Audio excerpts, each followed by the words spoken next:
আপনাকে স্বাগতম আজকের আমাদের ভিডিও ক্লাসে।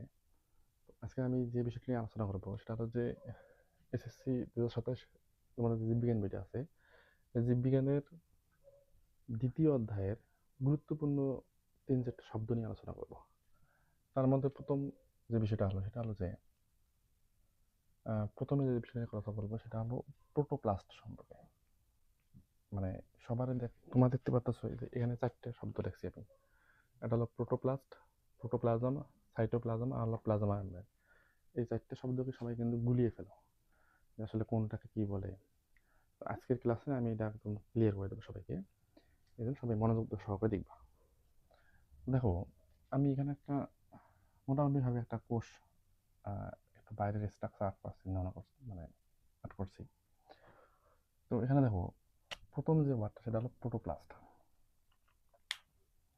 প্রোটোপ্লাস্ট বলতে আমরা জিনিসটা বুঝি সেটা হলো যে দেখো, যে আমরা তো জানি যে এটা হলো কোষের, আমি এখানে দেখছি দেখো, এটা বলা হয় কোষের কোষ প্রাচীর, এটা বলা হয় কোষ প্রাচীর, এইটা বলা হয় কোষ প্রাচীর। তো এই যে কোষ প্রাচীর, এই কোষ প্রাচীর দ্বারা ঘিরে মানে যে সম্পূর্ণ যে কোষের অংশটা আছে, এই সম্পূর্ণ কোষের মানে কোষ প্রাচীর দ্বারা আবৃত কোষের সমুদয় সম্পত্তিকে বলবো আমরা কি? প্রোটোপ্লাস্ট। তাহলে প্রোটোপ্লাস্ট কাকে বলবো আমরা? প্রোটোপ্লাস্ট বলবো যে কোষ প্রাচীর দ্বারা আবৃত সমুদয় কোষের অংশগুলোকে বলবো আমরা কি? প্রোটোপ্লাস্ট। এই প্রোটোপ্লাস্টকে আমরা দুই ভাগে ভাগ করতে পারি। ভাগ করতে পারি দুই ভাগে। একটা বলা হয় সজীব প্রোটোপ্লাজম, আর একটা বলা হয় নির্জীব বস্তু। ঠিক আছে, একটা বলা হয় সজীব প্রোটোপ্লাজম, আর একটা বলা কি? নির্জীব বস্তু। তো সজীব যে প্রোটোপ্লাজম, হুম, সজীব প্রোটোপ্লাজমটা বিষয়টা কি রকম দেখো, যে কোষের ভিতরে, কোষের ভিতরে যে সজীব অংশটা দেখা যাবে, অর্থাৎ কোষ প্রাচীর দ্বারা আবৃত সজীব যে অংশটা দেখা যাবে, সজীব অংশটাকে বলবো আমরা কি? প্রোটোপ্লাজম। এই প্রোটোপ্লাজম যে কথাটা আছে, এই প্রোটোপ্লাজম, এই প্রোটোপ্লাজম কথাটা দুইটা ওয়ার্ডের সমন্বয় করতে হবে, প্রোটো আর হলো প্লাজমা। ঠিক আছে, প্রোটো মানে হলো আদি, ঠিক আছে, প্রোটো মানে হলো কি? আদি। প্লাজমা মানে হলো সংগঠন, মানে আদি যে বস্তুগুলো দেখা যায় কোষের ভিতরে, সেটাকে বলে আমরা কি? প্রোটোপ্লাজম। ঠিক আছে, তাহলে প্রোটোপ্লাজম বিষয়টা কি? প্রোটো হলো আদি, আর প্লাজমা এটা আসলে এই দুটো ওয়ার্ড আছে গ্রিক শব্দ থেকে। এই যে প্রোটো এবং প্লাজমা, এই কথা দুটো আসছে গ্রিক শব্দ থেকে। ঠিক আছে, যে প্রোটো হলো অর্থ হলো আদি, আর প্লাজমা অর্থ হলো কি?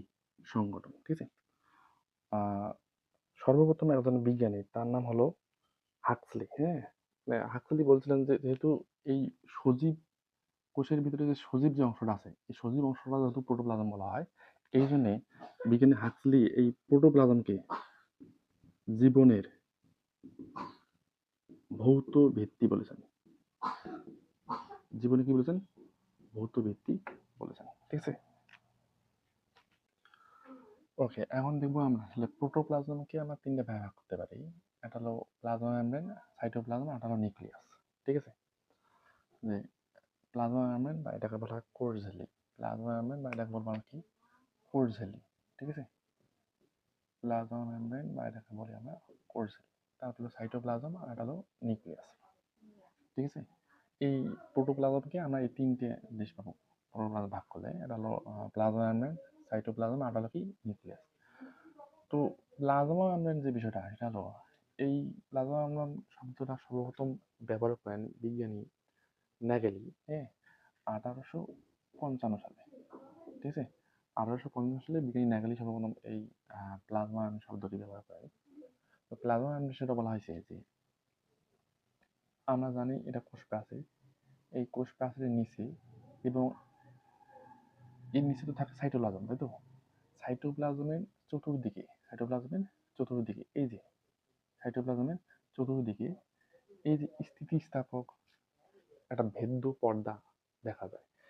এই ভেদ্য পর্দাটাকে বলবো আমরা কি, প্লাজমা মেমব্রেন, বা বলা হয় কোষ ঝিল্লি। ঠিক আছে। তো সর্বপ্রথম এই শব্দটা কি ব্যবহার করেন, বিজ্ঞানী নাগেল। ঠিক আছে, বিজ্ঞানী নাগেলি সর্বপ্রথম এই শব্দটি ব্যবহার করেন। তো প্লাজমা মেমব্রেন, এখন বিষয়টা হলো যে এই প্লাজমা মেমব্রেন প্রধানত কিন্তু লিপিড এবং প্রোটিন দ্বারা গঠিত। কি দ্বারা গঠিত? লিপিড ও প্রোটিন দ্বারা নির্মিত। ঠিক আছে, প্রোটিন দ্বারা গঠিত।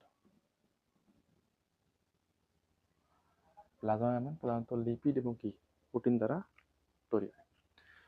তো এরপর আসলে আমরা দেখবো সাইটোপ্লাজম। ঠিক আছে, সাইটোপ্লাজম যে বিষয়টা, সেটা হলো যে এই যে প্লাজমা মেমব্রেন, আমরা জানি যে, আমি একটু কোষে যদি চিন্তা ভাবনা করি, যেটা যদি একটা উদ্ভিদ কোষ হয়, তাহলে আমরা বলতে পারি যে এটা হলো কোষ গহ্বর।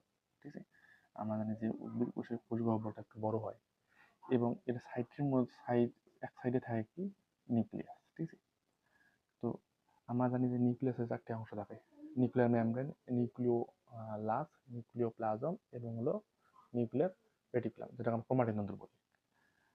তো এই যে নিউক্লিয়ার যে মেমব্রেন, অর্থাৎ এই প্লাজমা মেমব্রেন থেকে নিউক্লিয়ার মেমব্রেন পর্যন্ত যে শস্য, অর্ধশস্য, সজীব প্রোটোপ্লাজম যে অংশটা দেখা যায়, এই প্রোটোপ্লাজম অংশটাকে বলবো আমরা কি, সাইটোপ্লাজম। এই প্রোটোপ্লাজম অংশটাকে বলবো আমরা কি, সাইটোপ্লাজম।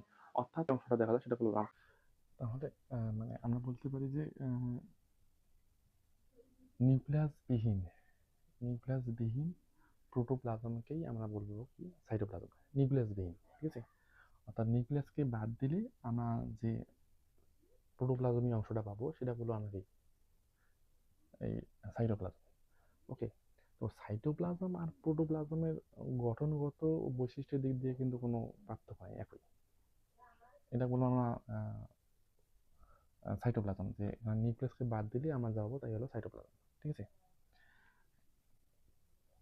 গঠনগত আর বৈশিষ্ট্যের দিক দিয়ে সাইটোপ্লাজম এবং হলো প্রোটোপ্লাজম একই ধরনের হয়ে থাকে। ঠিক আছে, তো এটা আমার নিউক্লিয়াস। তাহলে এই যে প্লাজমা মেমব্রেন, এই প্লাজমা মেমব্রেন থেকে এই নিউক্লিয়াস যে পর্দাটা আছে, এই পর্যন্ত যে সজীব অংশটা দেখা যাচ্ছে, সজীব যে প্রোটোপ্লাজমীয় অংশগুলো দেখা যাচ্ছে, এগুলোকে বলবো আমরা কি, সাইটোপ্লাজম। আর নিউক্লিয়াস সম্পর্কে পরের কোনো ক্লাসে আমরা বিস্তারিত আলোচনা করবো। ঠিক আছে।